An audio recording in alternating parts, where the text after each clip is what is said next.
लोग कहते हैं कि अफराद पैदा नहीं होते हैं। मैं कहता हूँ कि अफराद कहाँ से पैदा हो जाएंगे।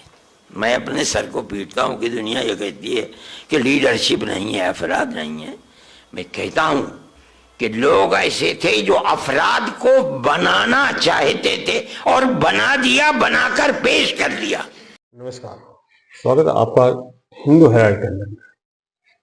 साथियों, ये जो दिल्ली वाला बम अटैक हुआ था लाल किले के पास था, इसको लेकर के कई तरह की बयानबाजियां सामने आ रही हैं और मुख्यतः अगर मैं कहूं तो मौलाना अरशद मदनी का एक बड़ा बयान है। और उन्होंने क्या कहा है? उन्होंने कहा कि देश की आजादी के बाद सरकार ने मुसलमानों को सर नहीं उठाने दिया। मुस्लिम नेता जेल जाते हैं, जमीन खिसका दी गई है मुस्लिम नेताओं की। आगे बढ़े उससे पहले जो अरशद मदनी का ये बयान है, इसको आप एक बार सुनिए, फिर आगे बढ़ते हैं। आज लोग कहते हैं कि अफराद पैदा नहीं होते हैं। मैं कहता हूँ कि अफराद कहाँ से पैदा हो जाएंगे। मैं अपने सर को पीटता हूँ कि दुनिया ये कहती है कि लीडरशिप नहीं है, अफराद नहीं है। मैं कहता हूँ कि लोग ऐसे थे जो अफराद को बनाना चाहते थे और बना दिया, बनाकर पेश कर दिया। आज दुनिया यह समझती है कि मुसलमान अपाहज हो गया, खत्म हो गया, बांझ हो गया। मैं नहीं समझता हूं ये बात। क्या बात है कि आज दुनिया का मुसलमान, एक आदमी न्यूयॉर्क का मेयर बन सकता है, ममदानी लंदन के अंदर मेयर बन सकता है, एक खान हिंदुस्तान के अंदर किसी मुस्लिम यूनिवर्सिटी का कोई आदमी वाइस चांसलर नहीं बन सकता, और अगर बनेगा तो आदम खां की तरह जेल के अंदर जाएगा, इकबाल की तरह औलाद जेल में डाल दी जाएगी। आज देख लीजिए अल-फलाह का क्या हो रहा है, जेल में पड़ा हुआ है और कितने साल जेल के अंदर गुजरते हैं नहीं जानता कोई आदमी। कौम, गवर्नमेंट मुल्क की आजादी के बाद इस पर लगी हुई है कि मुसलमान को सर नहीं उठाने देना है। आज उसका नतीजा है कि लोग ये कहते हैं कि मुसलमान के अंदर लीडर चाह रहे। क्या कहते हो तुम? मुसलमान कौम कोई बांझ थोड़ी है, अगर नहीं थी तो वहां कैसे बन गए? यहां किसी यूनिवर्सिटी का वाइस चांसलर नहीं बन सकता आदमी। मैं ये कहता हूं अफराद थे, बनाना चाहते थे, बना दिया, उन्होंने खड़ा कर दिया। आज अफराद बनाने वाले लोग नहीं रह गए, हौसले पस्त कर दिए गए। गवर्नमेंट चाहती है कि इनके पैरों के नीचे से जमीन निकल जाए, आज निकली हुई है जमीन। तो ये जो वीडियो आपने देखा, क्या वाकई मुसलमानों को रोका जा रहा है या ये वोट बैंक की राजनीति है और भावनात्मक बयानबाजी है? आज के डिस्कशन में जो मैं कर रहा हूं आपसे, मेरे आपसे ये 6 बड़े सवाल हैं, दोनों ही पक्षों से हैं कि क्या भारत में मुसलमानों को आगे बढ़ने से रोका गया या रोका जा रहा है, या नेतृत्व की कमी समाज के अंदर से ही पैदा हुई है? क्या राष्ट्रीय विरोध और धर्म के बीच रेखा जो बनी हुई है, क्या वो धुंधली होती जा रही है? क्या सरकार कानून चला रही है या धर्म देख करके कार्रवाई कर रही है?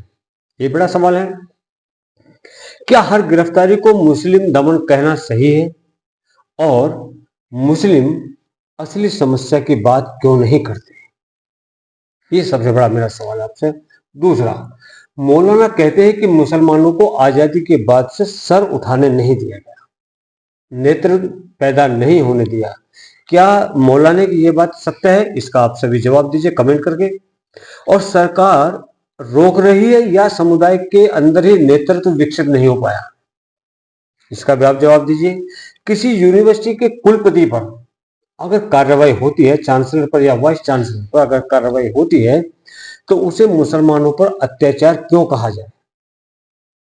ये बहुत बड़ा सवाल है कि जिसको आज मुख्यतः जो विरोधी पार्टियां हैं वो और जितने भी मुस्लिम नेता हैं वो कह रहे हैं कि मुसलमानों पर अत्याचार है। क्या ये सही है? इसका भी आप जवाब दीजिए। कानून अपराध देखकर चले या धर्म देख करके? ये भी एक सवाल है। मौलाना ने कहा कि सरकार चाहती है कि मुसलमानों के पैरों की के तले की जमीन खिसक जाए।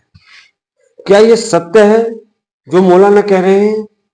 अगर यह सत्य है तो क्या भारत का लोकतांत्रिक ढांचा और संविधान कमजोर हो चुका है? मौलाना का तर्क है कि न्यूयॉर्क का जो मेयर है वो मुस्लिम हो सकता है, लंदन में मुस्लिम मेयर बन सकता है, लेकिन भारत में ऊपर उठने पर जेल हो जाती है। क्या मौलाना के कहे हुए ये वाक्य सही है? क्या ये जो मौलाना ने इसके अंदर में कहा है इसको कम्युनल समझा जाए या सेकुलर समझा जाए? थोड़ा मुझे बताइए, क्योंकि मेरी छोटी बुद्धि में ये बात नहीं आई मौलाना की। क्या ये तुलना सही है या सिर्फ राजनीतिक बयानबाजी? अगर नेतृत्व नहीं है तो कौन बनाएगा उसको? 75 साल में अपनी शिक्षा, मीडिया, नेतृत्व, संस्थान क्यों नहीं बना पाए ये लोग? क्या हर जांच देशद्रोह में बदल देना गलत नहीं है?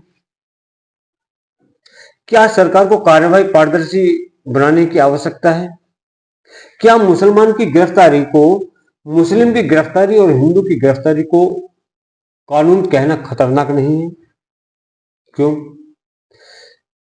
और भी बड़े सवाल हैं जो मैं आप सभी से पूछना चाहता हूं कि क्या वाकई मुसलमानों को आगे नहीं बढ़ने दिया जा रहा, या ये एक इस तरह की सोच लोगों में विकसित की जा रही है, विशेषकर मुस्लिम समाज के अंदर? अगर मुस्लिम समाज का ये बड़ा मौलाना कह रहा है कि मुसलमानों को आगे नहीं बढ़ने दिया जा रहा, तो कहीं ना कहीं तो कुछ राज है इस बात के अंदर, जिसको कि मौलाना को आकर के पब्लिकली बताना चाहिए कि वो किस आधार पर ये चीज कह रहे हैं। दूसरा, क्या हर केस में धर्म लाने से समस्या का समाधान और मुश्किल नहीं हो जाता?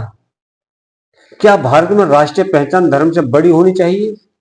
दूसरी बात, कुछ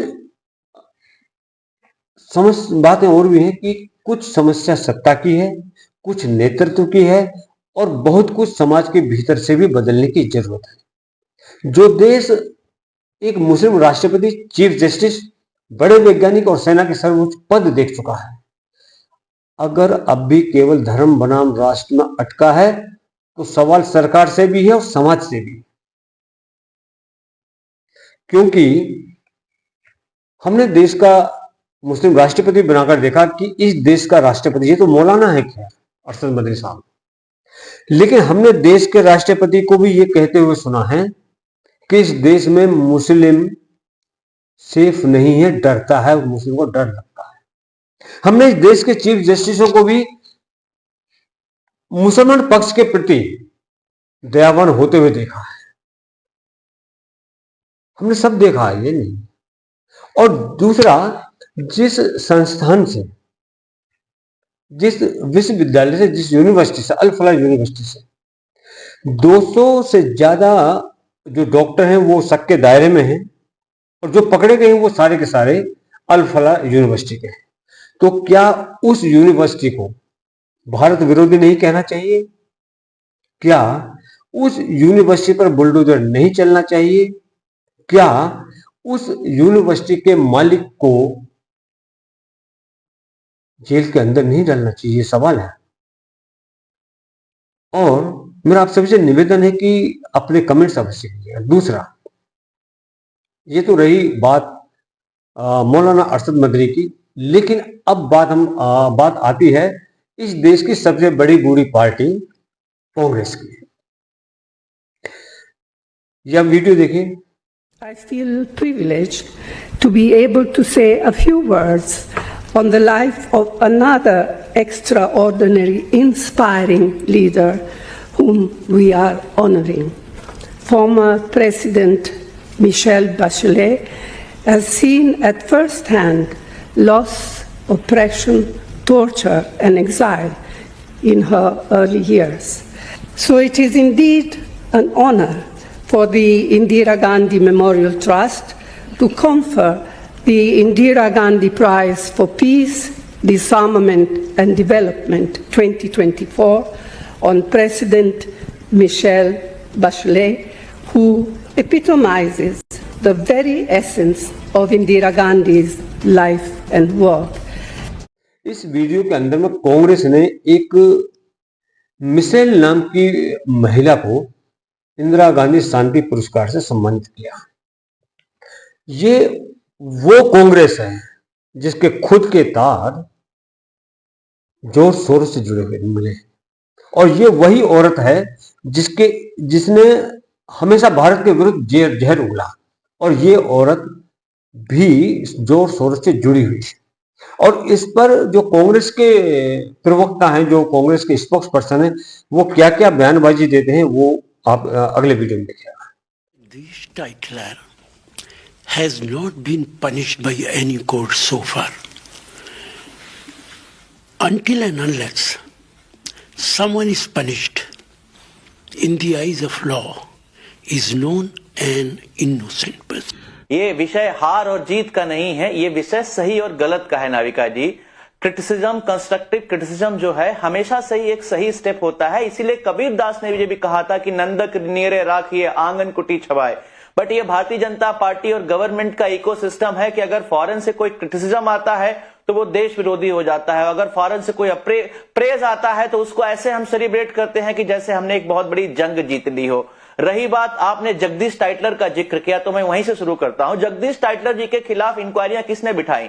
जगदीश टाइटलर के खिलाफ एलिगेशन तो बहुत लोगों ने लगाए, पर सारा इंक्वायरियां कांग्रेस पार्टी ने खुद की, और उनको जब कोई कन्विक्शन नहीं हुआ उनके खिलाफ एलिगेशन चलते रहे, उनके खिलाफ इंक्वायरियां चलती रही, पर कोई कन्विक्शन नहीं हुआ। इनफैक्ट नाविका जी, अगर आप नाना देशमुख जी का किताब पढ़ेंगी तो आपको जानकर आश्चर्यचकित हो जाएंगी कि कहीं न कहीं दिल्ली में ये सारा जो राइट्स था, सिख राइट्स था, उसमें आरएसएस वर्कर्स का बहुत बड़ा हाथ था। 14 एफआईआर हुई थी आरएसएस के खिलाफ।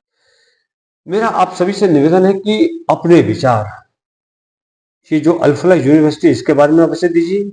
कांग्रेस ने जो ये पुरस्कार दिया है विदेशी महिला को, इसके ऊपर भी अवश्य दीजिएगा। और ये जो कांग्रेस के प्रवक्ता चीजों को जायज ठहराने की कोशिश कर रहे हैं, इसके ऊपर भी दीजिएगा, क्योंकि देश हमारे लिए सर्वप्रथम है। अगर देश है तो हमें, और हम, और देश नहीं तो हम भी नहीं। चाहे वो मुस्लिम है, चाहे वो मुस्लिम समाज से है या हिंदू समाज से, किसी भी समाज से है, उनके लिए राष्ट्र प्रथम होना चाहिए। लेकिन दुर्भाग्य है हमारा कि इस देश के मुस्लिम, इनके लिए देश के संविधान से पहले मुस्लिम उम्मा है। इनके लिए राष्ट्र की, किसी भी देश की बाउंड्रियां कोई मायने नहीं रखती, बल्कि जहां भी मुसलमान होंगे ये उनका फेवर करते हैं। और जो ये लोग ये कह रहे हैं इसके अंदर में कि मुस्लिमों के पैरों की जमीन खींच ली गई, किसी को अगर कोई चांसलर बनता है तो उसके खिलाफ भी केस किए जाते हैं। मेरा इनसे एक निवेदन है, जितने भी ये इस टाइप के बयानबाजी करने वाले मौलवी हैं, मुल्ला हैं, मुस्लिम समाज के बड़े ठेकेदार हैं, कि भाई एक बार इस देश को छोड़कर के किसी मुस्लिम देश में जाकर के रहिए कुछ टाइम के लिए, और फिर वहां पर यही बातें कीजिए जो आप भारत में रह करके अनाप शनाप करते हैं। आपको मिनट से पहले उस देश से जहां पर भी आप जाओगे वहां से डिपोर्ट करके आपको भारत वापस भेज दिया जाएगा। ये भारत है जहां पर आप इतनी उदारता के साथ, इतने बगैर भय के आप ये सारी बातें कहते हैं, और फिर ऊपर से आप ये कार्ड खेलते हैं कि हम तो नाजायज सताए जा रहे हैं। एक बार जाइए किसी मुस्लिम देश और देखिए, किसी भी मुस्लिम देश के अंदर में किसी भी मुसलमान को इस तरह का विद्वेष फैलाने की परमिशन नहीं है। ये भारत है जहां पर कि इस्लाम के सारे फिरके एक साथ हैं। अदरवाइज पूरी दुनिया में आप देखिए और बताइए कि किस देश के अंदर में इस्लाम के सारे फिरके मौजूद हैं। मेरा आप सभी से निवेदन है कि अगर वीडियो आपको अच्छा लगा हो तो लाइक कीजिए, सब्सक्राइब कीजिए, परंतु कमेंट अवश्य कीजिए, अपने विचारों से जरूर अवगत कराइए। जय हिंद, जय भारत, जय श्री राम।